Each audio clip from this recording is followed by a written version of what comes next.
Hello, this is Chuck, and in this video I'm going to demonstrate how to set a patient up with a portal account. In order to do this, we're going to need to do what's called web enabling the patient. This is normally done at check-in the first time that they're on ECW. So I've gone ahead and set up an appointment here with a test patient that we're going to use. So I'll double click on this appointment to open it up, and in here I would do the normal things that I need to do for check-in, and when I'm finished all of that, I will change the visit status from pending to arrived. Now the system is going to give me the prompt to ask me whether or not we want to web enable this patient. And there's a spot on the form where they can say whether or not they do want to be enabled. And if they say no, we can use this don't web enable right here and choose a reason from this list.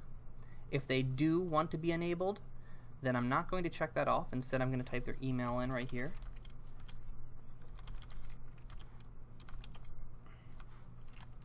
And once I do this and hit submit, this will go ahead and send an email to that patient, to that email I just typed in, giving them their account information with a temporary password. And when they use that, the portal will give them a prompt to reset their password to something of their own choosing. Now, if a patient is enabled and they want to be disabled, we can do that as well. To do that, we need to go into the patient's demographic information. And we can either do that from patient lookup, and look up the patient here and choose this patient info button, or we can do it from an appointment if we have an appointment available. So here in the appointment window, I'm going to click on this info button to get into the patient's demographics. In order to get into their web account information, I go down to this options button, and here you can see the option that says web enable, and you can see it has a check mark here. That means that we have already web enabled this patient before. So if I click on it, it will tell me what their credentials are. Of course, it won't tell me what their password is.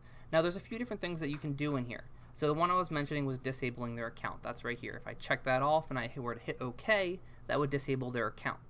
If they try to log in a number of times with incorrect information, it's possible that their account became locked. We can unlock the account with this checkbox right here and hitting OK. Or if they forget their password, we can reset their password. Now, when I hit this, what it's going to do is going to give them a temporary password. We can give that to them. And when they log in with it, it will prompt them again to create their own. You also have the option to print this information for the patient. I'm going to say no. Now what I came in here to do was disable this patient's account. So I'm going to check my little box here, and I'm going to hit OK. And it's going to ask you if you're sure. I'll say yes. So now the patient's account is disabled. So that's how you disable it. Now, if you hadn't originally enabled them the first time that you got that prompt, or if you had disabled them and then later they decided they wanted to be enabled again, you come right back in here to the demographic screen to enable the patient again. In this options button, you can see web enable no longer has that check mark because they are not enabled. So if I click it now, it will already have all the information that I need. I can hit OK. Now, unless you haven't collected the email before. If you haven't collected the email before, this will be blank, and you'll have to type the email in here.